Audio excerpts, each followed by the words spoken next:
अस्सलाम वालेकुम गाइस। आज हम बनाने लगे हैं चिकन कबाब। जिसके लिए हमें चाहिए 1 kg चिकन फुल हड्डियों के साथ।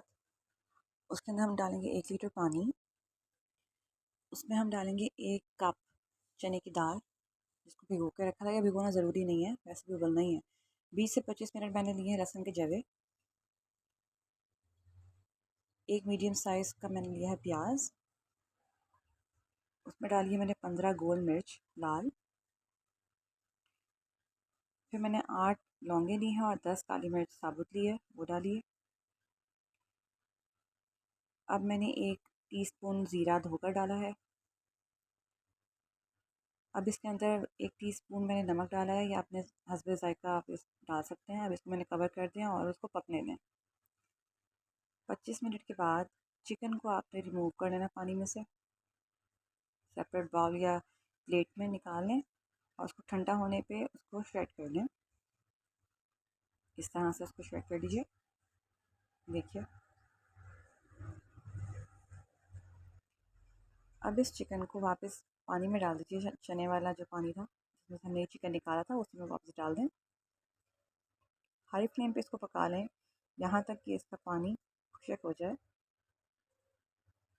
और चने की दाल इतने में गली जाएगी। चने की दाल को भी देख लें, इस तरह से गल जाए, पानी खुश्क हो जाए तो इसको निकाल लें। एक प्लेट के अंदर निकालें, ठंडा होने दें इसको।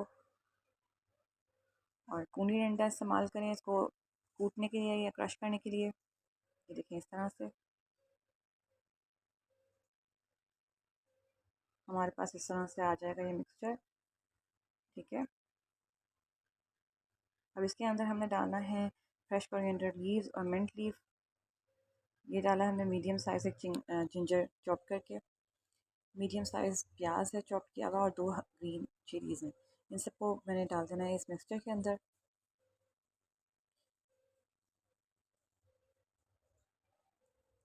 अब ये प्याज जा रहा है, ये हरी मिर्च, इसको अच्छी तरह से मिक्स कर लें। अब 1-2 अंडे इसके अंदर जाएंगे। 1 बाय 1 करके आपने कंसिस्टेंसी इसकी देख लेनी है कितनी होती है। ज़्यादा थिक भी ना हो कि सख्त हो जाए, और ज़्यादा नरम भी ना हो कि कबाब टूट जाए। देखिए, इस तरह से मिलाते जाइए, आपको अंदाज़ा हो जाएगा। यहाँ पे इसको इस तरह से चेक करके देख लीजिए कि ये आपस में जुड़ रहे हैं कि नहीं। अब यहाँ पे आप स्मॉल एक बॉल ले लीजिए। बॉल बनाकर स्मॉल शेप में आप जो मर्ज़ी शेप देना चाहते हैं वो दे दीजिए।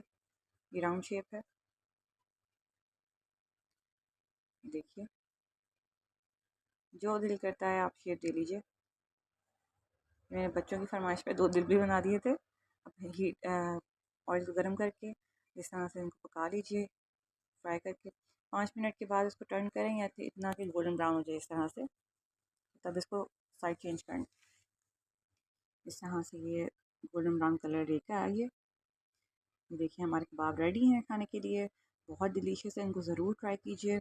इनको आप सर्व करें रायते के साथ, या इमली की चटनी, पुदीने की चटनी, या जिस तरह से भी आप कबाब के साथ खाइए। अफ्तारी में, सहरी में खा सकते हैं आप। फटाफट से फ्राई करके और खा लीजिए। फ्रीज़ करके रख लें, महीना चल जाते हैं ये फ्रीज़ करके। मेरे चैनल को लाइक शेयर सब्सक्राइब करें। Thank you, thanks for watching video. इस रेसिपी को ज़रूर ट्राई करें, बहुत ज़बरदस्त रेसिपी है। अफ्तारी और सहरी के लिए बेहतरीन रेसिपी है। पराठे के साथ खाइए, रोटी के साथ खाइए, रायता बनाइए, और फटाफट से सहरी और अफ्तारी तैयार। मुझे दुआ में याद रखें। अगली रेसिपी के साथ दोबारा हाजिर होंगी। तब तक के लिए अल्लाह हाफ़िज़।